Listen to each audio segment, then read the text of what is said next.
Welcome to The Bridges Between Us, a podcast from CaringBridge, sharing real stories from real people navigating health journeys, stories about caregiving, connection, uncertainty, and the many ways support shows up when life changes unexpectedly.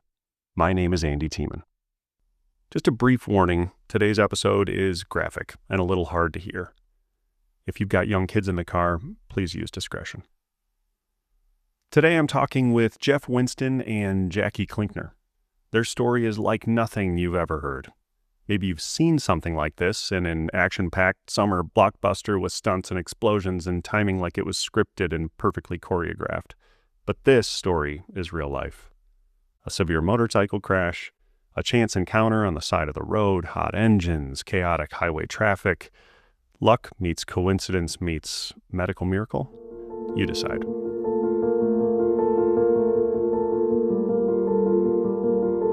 I'm Jeff Winston, and I am a father of two, a 21-year-old and an 18-year-old. And I'm Jackie Klinkner. I'm a certified registered nurse anesthetist, mom of 3, soon to be 4. My fiancée, on that day, my fiancée was at a wedding shower, and so I jumped on the Harley to go out for a ride with my buddies and just went out for a nice afternoon. It was a beautiful Sunday. Sun was shining, cruising around, went down along the river, and I'd just broken off from my buddies in Hastings in the Prescott area, heading home to head back over to Bloomington where we lived, and was coming across 494 near the airport where there was a lot of road construction at the time, and just cruising along at 65 miles an hour, beautiful sunny afternoon in the left lane, and it looked like the signage said that the road shifted, that the lanes shifted over and then came back. And as I got up closer in the left lane, I could see that my lane ended. It actually went into where the road construction was. And so I needed to merge over. And I looked over my shoulder really quickly to try to see if there was any cars there that I was going to merge into. And about as fast as that happened, I impacted the cement dividers that they use for construction there. And this is where the amazing part starts from here on in. The rest of it's kind of crazy. I didn't crash. The motorcycle was the craziest part about it. So I was cruising, laying Superman on the Harley, going 60 miles an hour, laying flat on basically my stomach was on the seat of the bike. And I pulled myself back up so I could see over the dashboard of it and see where I was going. And I looked down and I could just see my leg dangling there. So I knew I had to get across the traffic over to the right shoulder. And I mean, it's amazing that I didn't hit any traffic, any cars. There could have been a semi there. I literally went all the way across traffic from the left lane to the shoulder. And when I got to the shoulder is when I put my foot down, my right foot. I knew I had to lean on the right side. And that's the only time I blacked out during the whole thing was I put my right foot down and blacked out for about 3 seconds and woke up tipped over on my left side, on my bad side. I reached back because I couldn't remember which saddlebag I'd put my cell phone in. And I popped open the right saddlebag and just like the hand of God set it there. My cell phone dropped out and was right there. So I literally called 911 for myself laying there. Then I called my fiancée to let her know, and she said it was a very awkward conversation because I sounded very normal, very calm, and just said, yeah, I just crashed my motorcycle. So, Jackie, I hear you somehow swooped into the rescue. You see a guy laying on the road. Did you lift that bike up off him? No, we didn't touch it. My husband and I were traveling westbound on Interstate 494, like directly into the sun, May, it was about 7:15 probably. And so we're headed like right to the sun, and it was really hard to see. There's an overpass like right after where Jeff hit the concrete barrier. And so it was kind of casting a shadow. But then once you got like past the overpass, you were back to being blinded.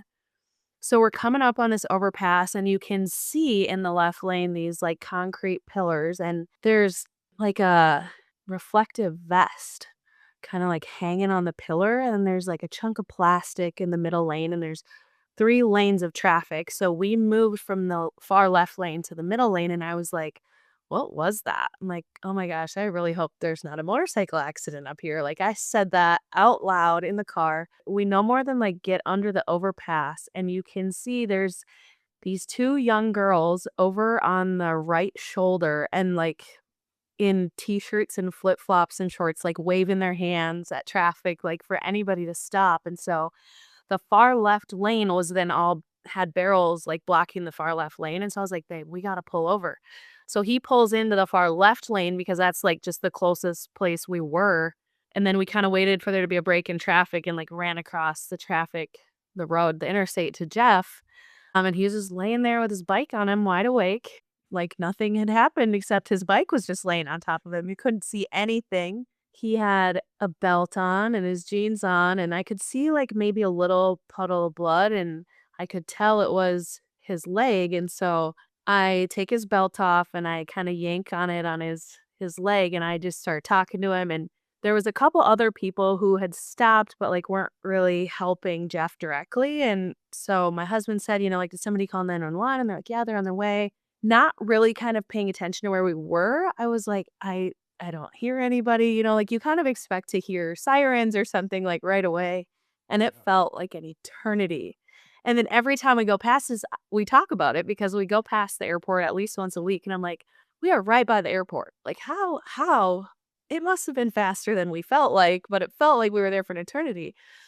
So my natural instinct was get this leg tourniqueted off, don't move the bike in case it's like holding a dam on something that is gonna, break loose, and I don't want to cause more bleeding. And so I told my husband, I'm like, put his other leg up on the bike just to keep the blood coming back to his head. And I right away was like, do you have your ID on you or your wallet? Because my instinct was, well, if he passes out, I need to know who this guy is, or, and then I just started asking him, like, do you have any other medical problems, or just in case, like I couldn't communicate with him. I had as much information about him as I could.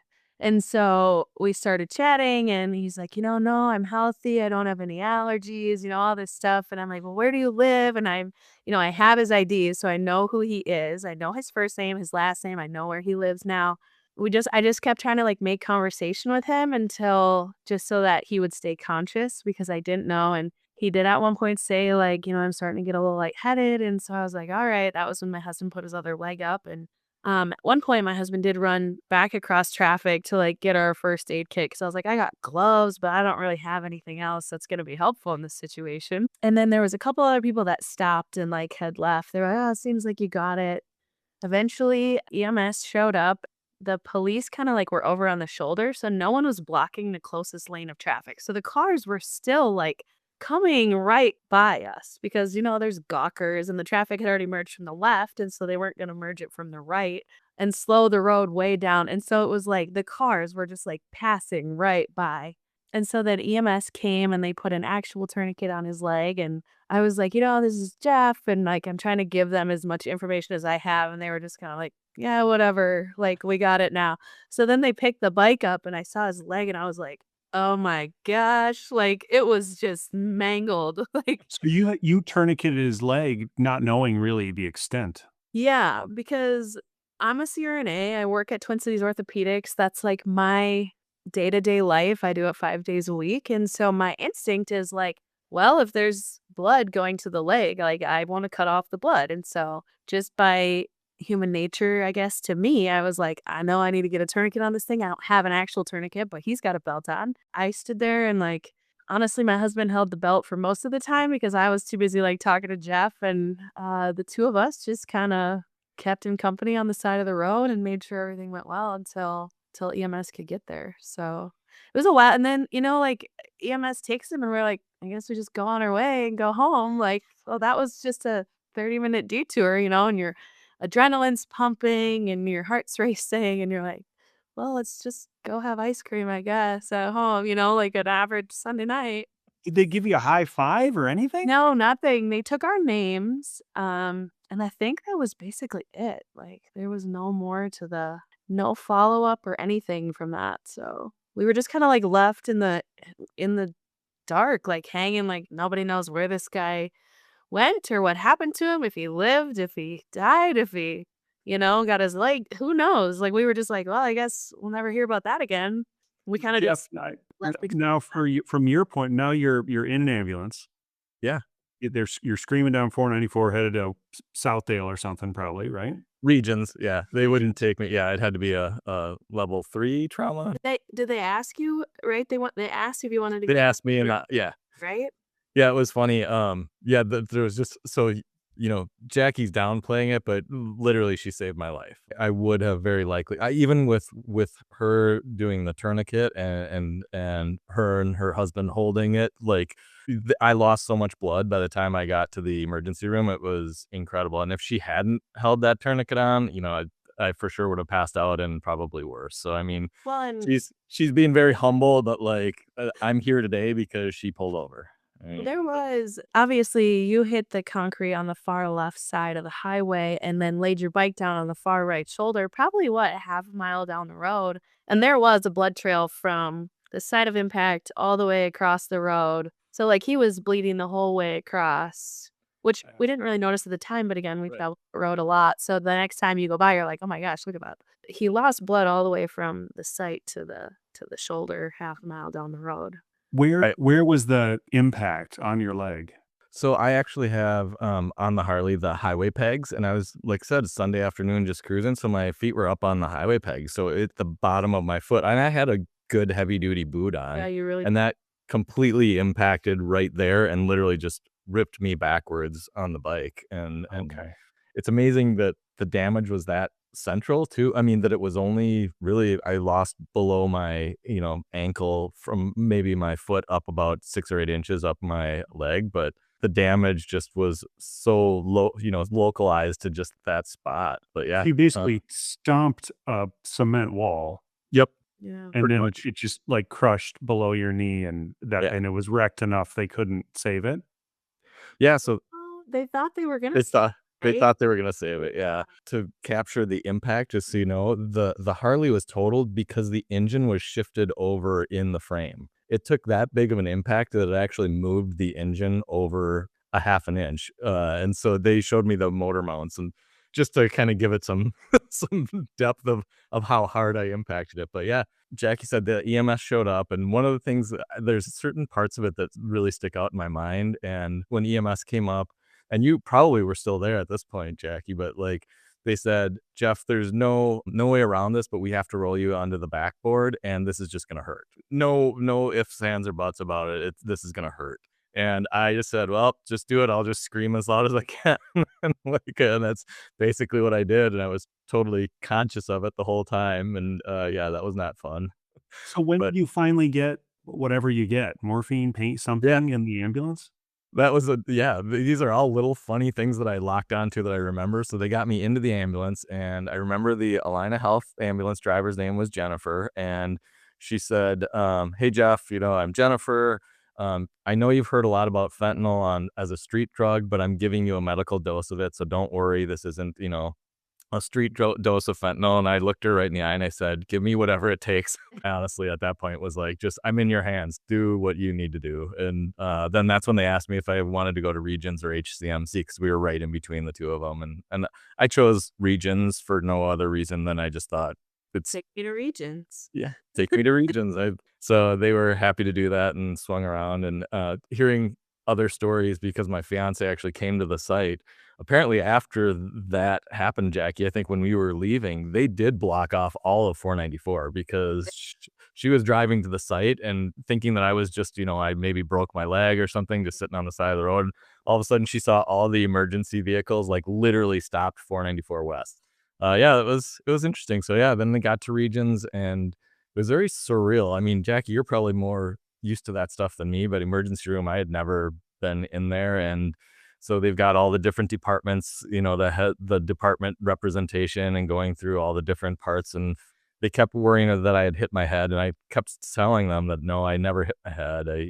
Even when I tipped over, I didn't hit my head. And but they still made me wear the collar. But to Jackie's point, they going into the surgery, my orthopedic surgeon was fantastic, and he just he said, we'll save your leg. You'll come out, you'll have a halo wrapped around your leg. It'll be, some pretty intensive recovery, but we'll recover. You'll be able to recover, and we'll save your leg. I'm confident you can. Oh, and just to add on to that, they kept touching my toes, and I could feel it. And he was saying, okay, can you wiggle your toes? And I was wiggling my toes, and he said, yeah, they're moving. I can see them moving, which apparently is amazing because And at this time, right, they had like kind of splinted your leg and like wrapped, so you couldn't look directly at Jeff's leg.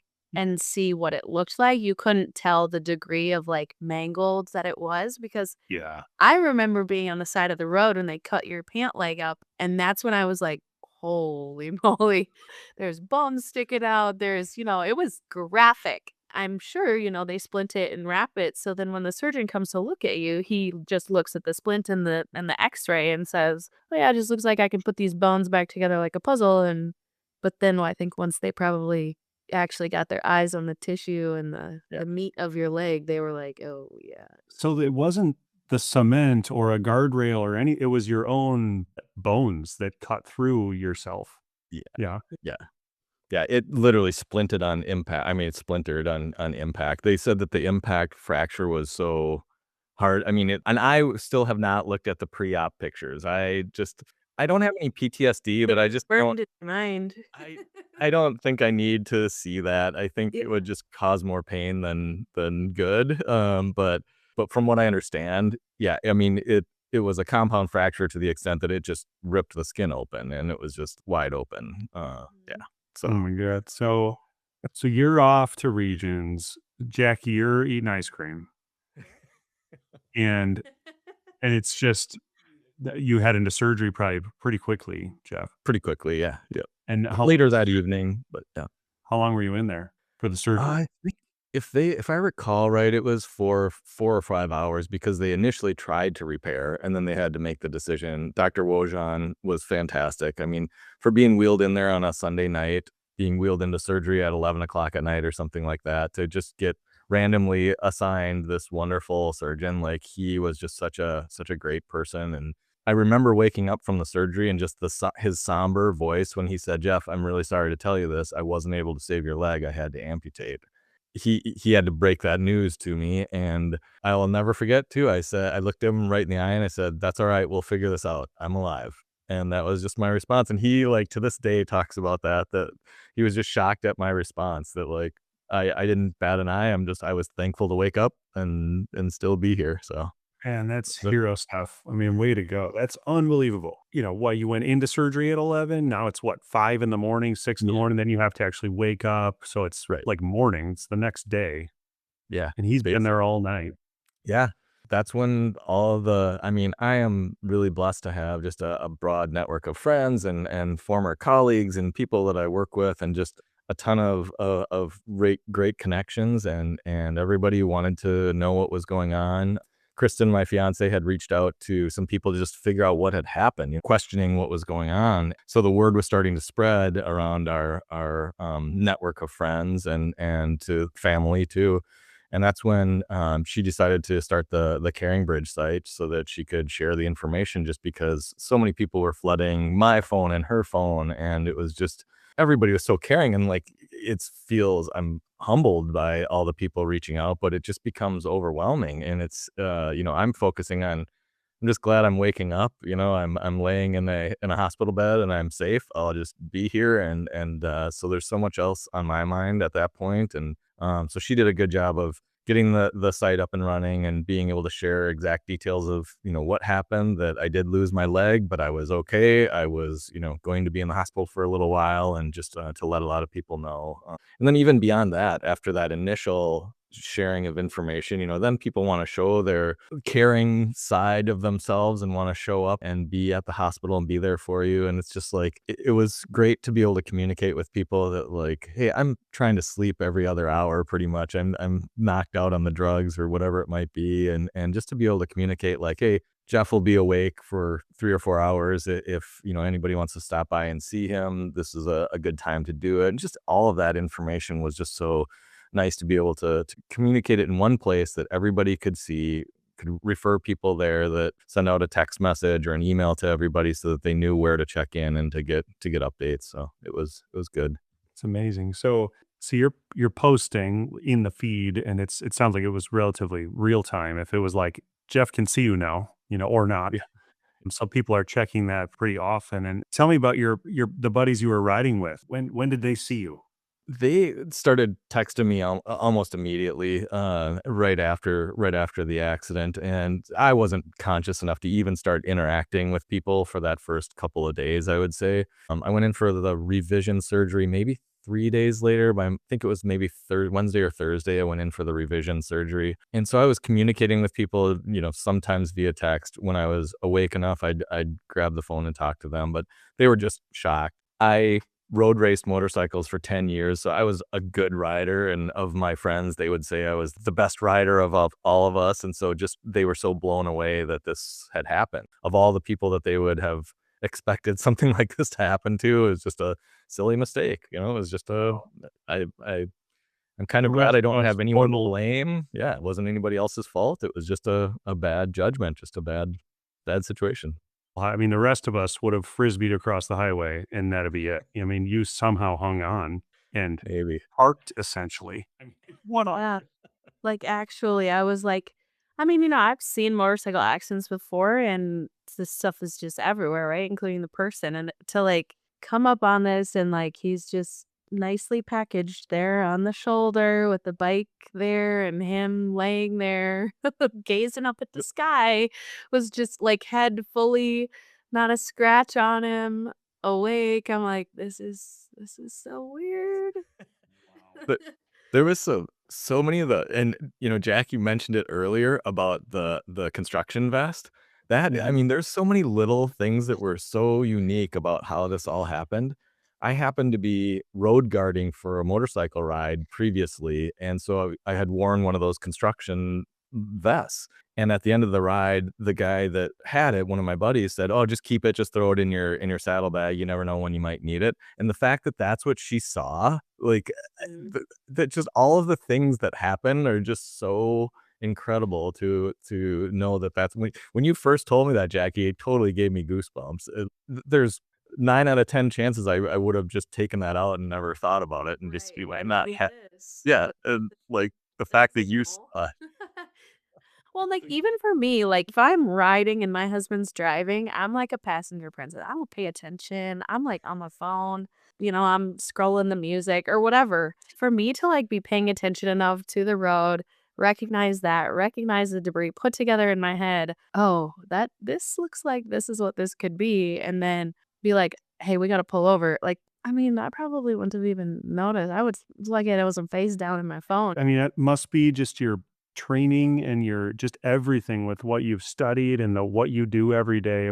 You must have just gotten a little spidey sense about something going on, and then everything went into auto save mode, I suppose. Yeah, I guess, and maybe some of it's my reactions and just how I reacted to it. I wish I could say I did something supernatural and saved it, but I really don't know what I would have done. Maybe my instincts just kicked in because I road raced like up at Brainerd, so I was on blacktop, and so I crashed several times out there, and you're dressed for it there. Of course, you've got full leathers on, and never wants to have this bad of an accident out on the racetrack.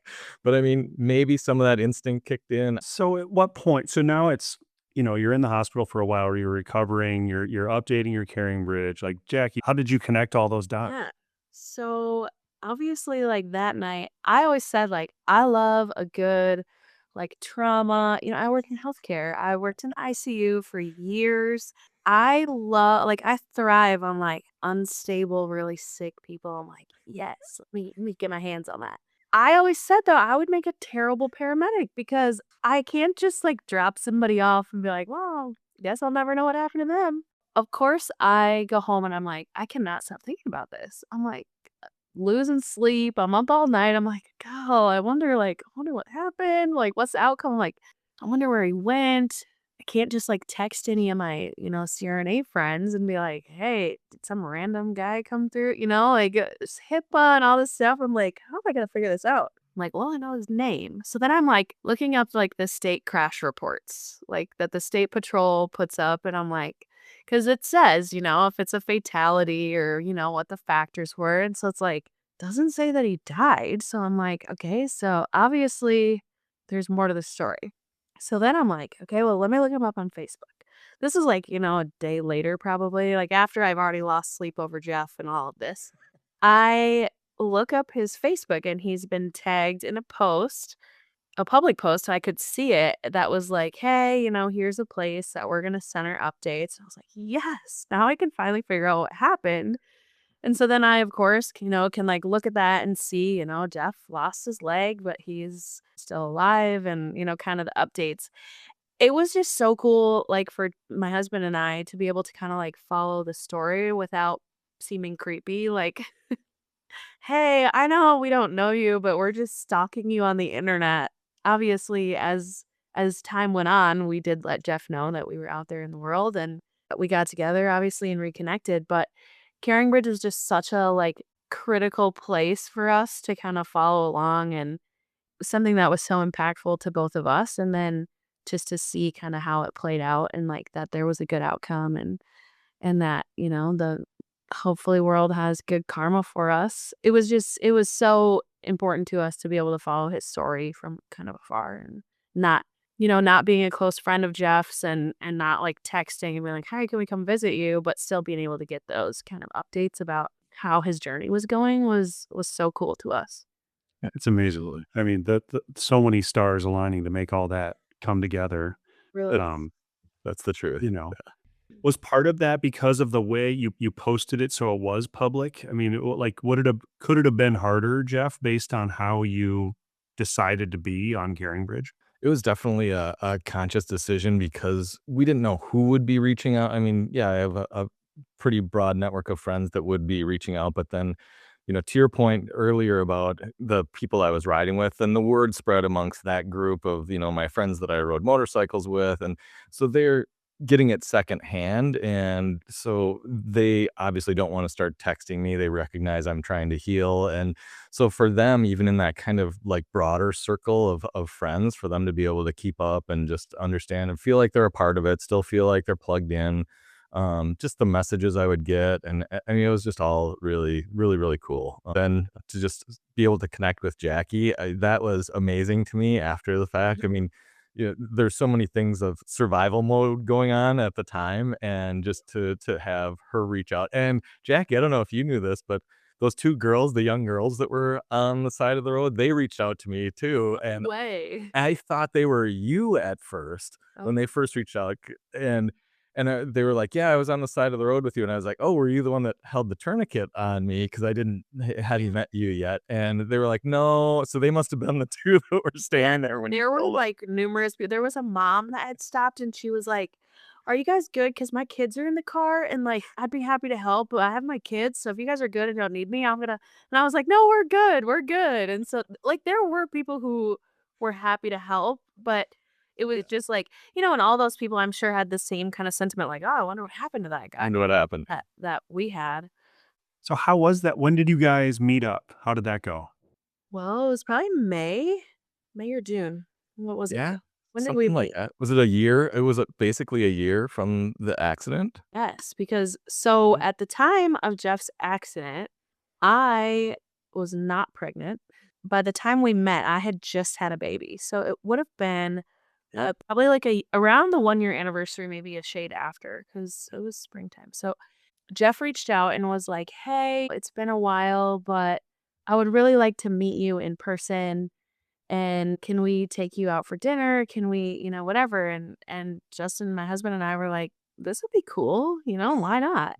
I mean, I'm sure he's got a story to tell. We've got a story to tell, and just kind of like, long lost friends putting the pieces back together. And so we got together for dinner, and I don't know, we were there for hours, and we had a little baby, and he loved it, and we just hung out and got acquainted. It was fun, like, to make those connections that would otherwise just go as a question mark on the side of the road, Right. It was just so cool. I'm sure it's different for everybody, and it depends on, I don't know, pain tolerance and balance and all sorts of things. But how long were you wheelchair before you were walking again? How does all that go? Yeah, great question. So I was in the hospital only 9 days. I was in pretty good physical shape at that point, and there was a long waiting list to get into. There was no beds available in like the physical therapy, the intensive physical therapy ward or whatever they call it. And so they said, "Well, let's bring you down to the gym and see what you can do." And since my upper body was pretty strong, I had pretty good balance. They like said they have a fake car that you have to get into and get out of. And so I did all these things, and they're like, "You can just go home." So this was on day 9. They sent me home. And then, so the accident was May 23rd, and I got my first prosthetic on July 31st, the last day of July. So it was 10 weeks roughly before I got my prosthetic. And that was tough. I mean, being wheelchair bound, being on crutches to just even be able to move, and not having good balance on crutches because you're missing part of your limb. That's a tough 10 weeks. You're relying on everybody else. I think I drove once or twice because it was my left leg that I had lost, so I could still drive with my right leg, but getting in and out of the car was awkward to drive. And but anyways, so yeah, on July 31st, I got my first prosthetic, and that's like game changer. That's once you can get around and actually walk. And I work with people today that don't know that I'm an amputee. That, you know, when I put on khakis, I don't even have a limp to my gait. I walk pretty naturally and pretty normally on a good fitting prosthetic. So Your knee works fine. yeah, my knee was 100%. So I really like biking. I did before the accident and since, and that I give a lot of credit to my biking for getting me back to just being mobile and using that knee and getting the knee motion going so that you didn't let that part of your limb go to sleep and just, you know, never really return.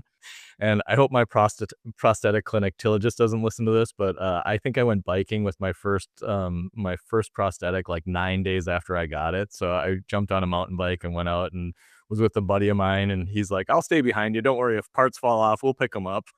And so we went mountain biking, and just felt so good to get back to like normal things. Like that 10 weeks of like legitimately not having mobility is yeah, that's something. Is your calf on that side any help, or is it all quad? I mean, I'm a cyclist too. I mean, hills must be hard, right? Yes. Amazingly, I went out with my buddies, and it's been a long, you know, I mean, now it's been 2.5 years, coming up on 3 years since the accident. And we went out with some buddies just the other day on the nice spring day, and I was out climbing my buddies up the hill. I'm back to where I was. Like the calf goes to sleep, and it's basically at atrophies.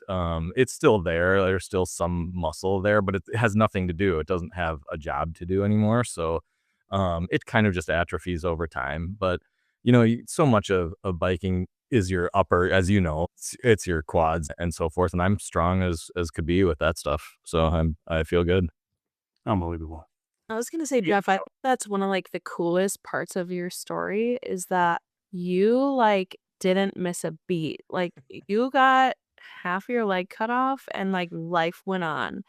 You still bike, you snowmobile, like you're, you know, an ambassador for all these organizations. And like, I think you should talk about like all the cool representation you've done. I mean, this accident was not even 2 years ago at this point, right? Yeah, almost three. Almost Yeah, 3. coming up on 3. Yeah. And I feel like you have basically just like embraced the cards life gave you. You are such a champion for people who have lost limbs. And I just think it's so cool, and it's so like commendable that you just like took it with stride, and pun intended, I guess. But Thanks. I appreciate that, Jackie. It's I feel like attitude has a lot to, and that's what Dr. Wojan told me too. Like he's like, Jeff, you never thought I won't be able. And it was really funny. Just one quick thing, and then I'll share more about that stuff. But one thing that my fiance had pointed out was we had some pictures taken like a week prior to the accident, and in scrolling through those pictures, she said, "Oh, look, this is the last time we'll have a picture with your full leg." Like a switch clicked in my brain, and I was like, well, I'm not thinking of it as the last of anything. I'm thinking of it as the first time I'm going to get out biking with 1.5 legs. And I'm thinking of it the first time I'm going to go, I don't know, water skiing, wakeboarding. Like I'm thinking of all the firsts that I get to do now. And so that was like a dynamic shift for me in my brain, was that I'm not going to look at the last time I did this or the last time I did that. And that was just like my attitude from there on in. To Jackie's point, Wiggle Your Toes has just been an amazing organization. And they had one of their coaches, a Paralympic athlete, visit me in the hospital on day 3, even before my revision surgery. And he said, "I'll get you back to doing everything you were doing before." He looked me in the eye, didn't even bat an eye at it. And he said, you're in good shape. You have the will to do it. I'll get you out there. And he has stuck by that. I still see him on a weekly basis. I help coach the mobility clinics through Wiggle Your Toes. I went and got my adaptive and inclusive trainer certification so that I can help with physical training. And I've helped coach biking because that's my passion. So I've coached new amputees on how to get on a bike and get out there and enjoy those things. And so it's just my way of giving back. These people have been incredible to me, Jackie included in that, and Wiggle, and just all of the people that showed up for me when I was down and out. I'm here to give back. I can do it now. I feel good. And if people get a glimmer of hope from me, it's the satisfaction enough for me. And I've visited several new amputees in the hospital. I've become an advocate for both Wiggle Your Toes and my orthotics and prosthetic clinic. And so they'll let me know when there's a new amputee, and especially if it's somebody that's similar, active, type of a person, they'll give me that name. And I've gone and visited several in the hospital, and it feels rewarding. I saw actually one of them just got his leg, I think on Monday this week. And so I got a video of him getting his leg, and I had given him all the prep work of the things that I knew about it and tried to share without oversharing. And he sent me a video of him walking along the parallel bars. So it was cool. That's amazing. What a great story. Gosh. And I have to hear about these t-shirts too. Oh my gosh. It's like so Jeff.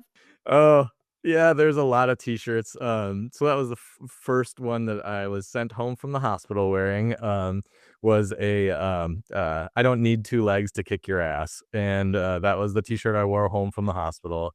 And it spun into, then once people started getting wind of that, like I would get them just randomly in the mail. I'm trying to think of an amputee joke, but I'm stumped was one of them. And like, before you ask, it was a shark, It's just all of these t-shirts, and it makes people feel at ease. And I was wearing it on vacation in San Diego and just walking down the boardwalk along the ocean, and you're taking in all of this. And I got stopped by more people that said, I absolutely love that you have grasped this and are making people smile as they walk by. Just random people would just stop me just because I was wearing a funny t-shirt about it.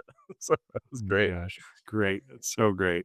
It's funny too, because like that was like the highlight when we would look at CaringBridge. We would always look and see like, what do Jeff's shirts say? Like, because there was always pictures with his posts, and we could always we would just crack up at the shirts. One of my coworkers, her son was an amputee, so I would always, kind of share Jeff's story with her and like the updates. And I was like, you should get your kids some of these. She's like, oh my gosh, these are gonna be the stocking stuffers this year. Like, I'm gonna order him some funny shirts. It's you got to smile, and it's just to see how it's just so disarming for people to then see, and they feel comfortable asking you. And I don't mind. I don't, like I said, I don't have PTSD about it. If somebody asks me, and I'm very comfortable saying, hey, it was a motorcycle accident, it was an unfortunate situation, but I'm here today and I'm going to take advantage of that. Another amazing story here on the Bridges Between Us. If you or someone you know want to share your story of hope, resilience, or caregiving here on the podcast, send us an email or reach out via the contacts listed on the main page. We'd love to talk to you next. Until then, be safe out there, and we'll see you next time.